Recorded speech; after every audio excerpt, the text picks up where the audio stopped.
have like in a specific percentage. You say, okay, this is my top risk management, I'm willing to lose, or that is very dynamic and changes depending on the position that you guys get these solutions to. Yeah, I think we tend not to have things like stop losses. I think those aren't necessarily a great risk management tool because they often sort of lead to you being closed out of your position in relatively low liquidity situations and losing to that, kind of like exacerbating momentum from liquidations and things like that.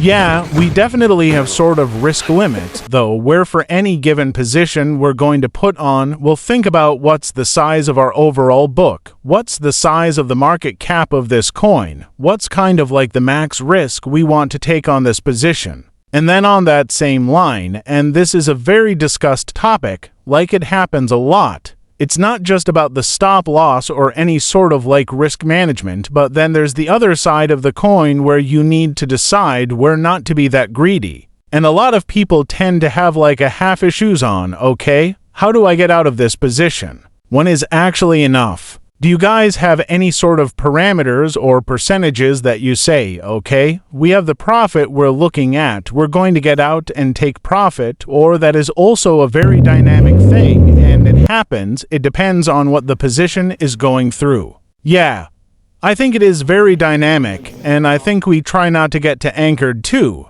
You know, oh, we put on this position at $10, you know, now it's $9. Oh.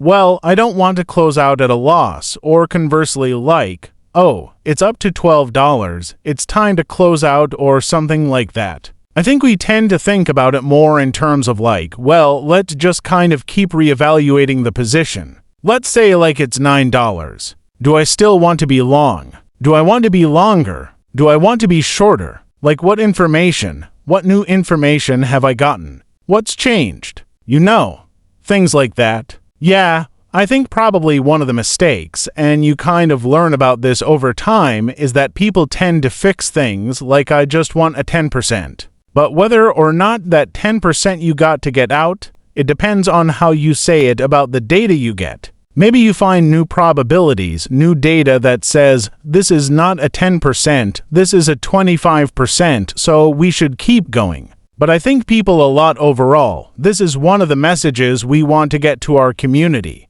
They're just fixated with percentages. Let's just get 10% or 5%. I'm out. And then the position runs. This is a very personal question, I guess. If we go back in time, will you be willing to repeat and be the trader you are right now? Thank you.